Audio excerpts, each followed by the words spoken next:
امام علی علیہ السلام فرماتے ہیں، ہر اس دوست پر بھروسہ کرو جو مشکلات میں تمہارے کام آئے۔ جب دوست کی بے وفائی ظاہر ہو جاتی ہے تو اس سے جدائی آسان ہو جاتی ہے۔ امام علی علیہ السلام دوست اور دوستی کے بارے میں فرماتے ہیں، اچھی صحبت کے سبب دوستوں کی کثرت ہو جاتی ہے۔ جس دوست کے گناہ زیادہ ہو جاتے ہیں اس کے بارے میں خوش فہمی اور خوشحالی کم ہو جاتی ہے۔ جو بھی لوگوں سے الفت کرتا ہے لوگ بھی اس سے محبت کرتے ہیں۔ دوست کو صرف اسی لیے دوست کہا جاتا ہے کہ وہ تمہارے اور تمہارے عیبوں کے بارے میں صحیح بولتا ہے۔ بس جس شخص میں یہ صفت پائی جاتی ہے اس سے مطمئن ہو جاؤ کہ وہی دوست ہے۔ دوست قرابت داروں سے بھی زیادہ قریب ہوتا ہے۔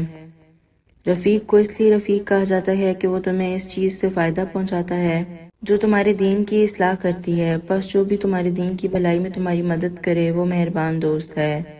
اگر اپنی دنیا اور آخرت کو سلامتی چاہتے ہو تو نادان سے دور رہو۔ تمہارے لیے ضروری ہے کہ اس شخص کو بھائی بناؤ جو تمہارے ڈرائے اور بازو رکھے، کیونکہ وہ تمہیں بلند کرے اور راہ راست پر لے آئے گا۔ تمہارے لیے ضروری ہے کہ پاک دامن لوگوں سے وابستہ رہو، کیونکہ خوشحالی میں وہ زینت اور بلا میں مددگار ہوتے ہیں۔ برے لوگوں کی صحبت اختیار کرنے کی وجہ سے نیک لوگوں کے بارے میں بدتغنی ہو جاتی ہے۔ تمہارا دوست وہ ہے جو تمہیں برائیوں سے روکے اور تمہارا دشمن وہ ہے جو تمہیں برائیوں پر ابھارے۔ جاہل کا دوست معزز ہلاکت میں رہتا ہے، کیونکہ جاہل کا کام کسی منصوبے کی تحت نہیں ہوتا۔ احمق کا دوست رنجیدہ رہتا ہے، کیونکہ احمق کوئی صحیح کام نہیں کرتا جس سے اس کو آرام ملے۔ عقل مندوں کی دوستی روح کی حیات ہے، بے وقوف کی ہم نشینی روح کا عذاب ہے۔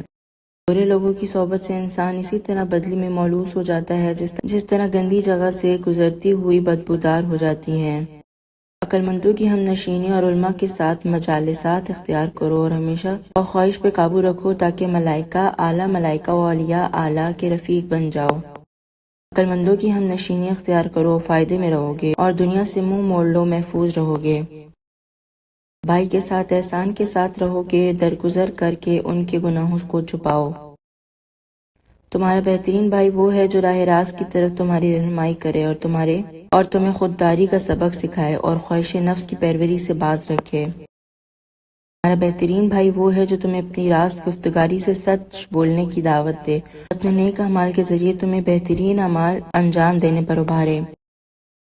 تمہارا بہترین بھائی وہ ہے جو نیکی کی طرف تیزی سے بڑھے اور تمہیں بھی اس طرف کھینچ کے لائے اور تمہیں نیکی کا حکم دے اور اس سے تمہاری مدد کرے۔ بہترین بھائی وہ ہے جس کے نہ رہنے سے تمہاری زندگی میں کوئی لطف نہ رہے۔ بہترین بھائی وہ ہے جس کی دوستی خدا کے لیے ہو۔ بہترین بھائی وہ ہے جس کے اخوات دنیا کے لیے نہ ہوں۔ بہترین بھائی وہ ہے جو زیادہ خیر خواہ ہو اور بدترین بھائی وہ ہے جو زیادہ فریب کار ہو۔ بہترین بھائی وہ ہے جو تمہیں اپنے مال سے کچھ نہ دے اور اس سے بہترین وہ ہے جو تمہیں دوسروں سے بے نیاز کر دے۔ جو لوگ دنیا کی خاطر دوستی کرتے ہیں ان کی دوستی اسباب کے منعقد ہونے سے ٹوٹ جاتی ہے۔